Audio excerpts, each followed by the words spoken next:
Mzee Kamau, how are you? Fine, thank you. Where are you headed? Asked Mbugua.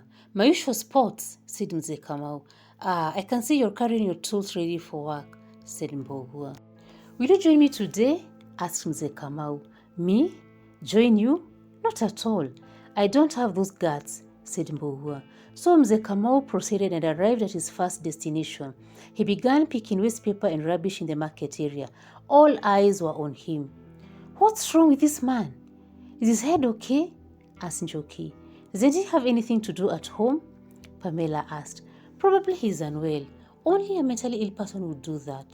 Mzee Kamau continued with his work. Ignoring the stares and gossip, he gathered the rubbish and burnt it. He proceeded to another area and saw his son at a distance. That's Dad, said Martin. Where will I hide? He's already seen me. Philip laughed at him and walked faster. Philip, slow down. Let me hide behind you, said Martin. Martin! Martin! Called out his dad. What's this now? Martin whispered. Philip chuckled and changed direction. Les is called out too. Come, Martin, let's work here, said Mzee Kamau. They picked the trash alongside the road. Martin had lifted his head up and wished he had created along his face mask and goggles. Hey, who's that? Martin, Martin, John called out. Put more effort, Martin. Work hard. Work hard. John mocked him. Martin ignored and tears welled. Mzee Kamau didn't talk much but noticed Martin was not happy. Martin, you can stop now and go home, said his dad. You look tired. No, Dad. Let us continue. Martin was afraid of the father and he couldn't speak up. What you are doing now is an act of mercy. Cleaning the environment so that others are comfortable. Please do not be afraid to be the odd one out as long as you're doing the right thing. St. Teresa of Lisieux said, I haven't any fear of anyone. I have always gone where I pleased. I always lived by them. But Dad, this is humiliating. I'll be the laughingstock in school, Martin said. Don't worry.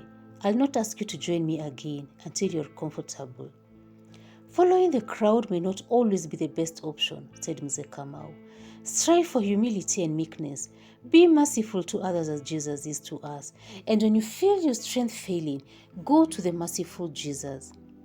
Martin began paying attention and felt renewed energy. Mzee Kamau continued.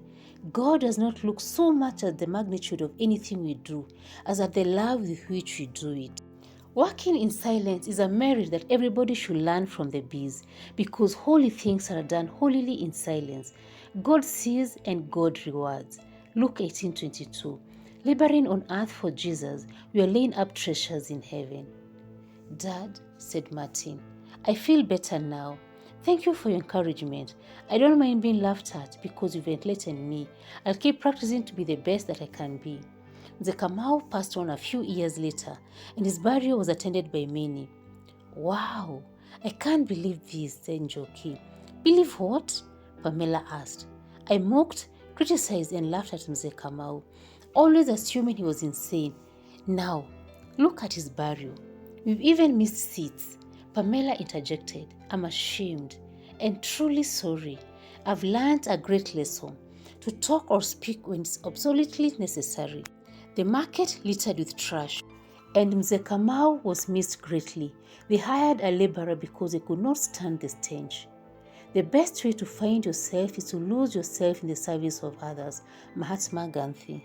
Please like, subscribe, and share. Thank you for listening.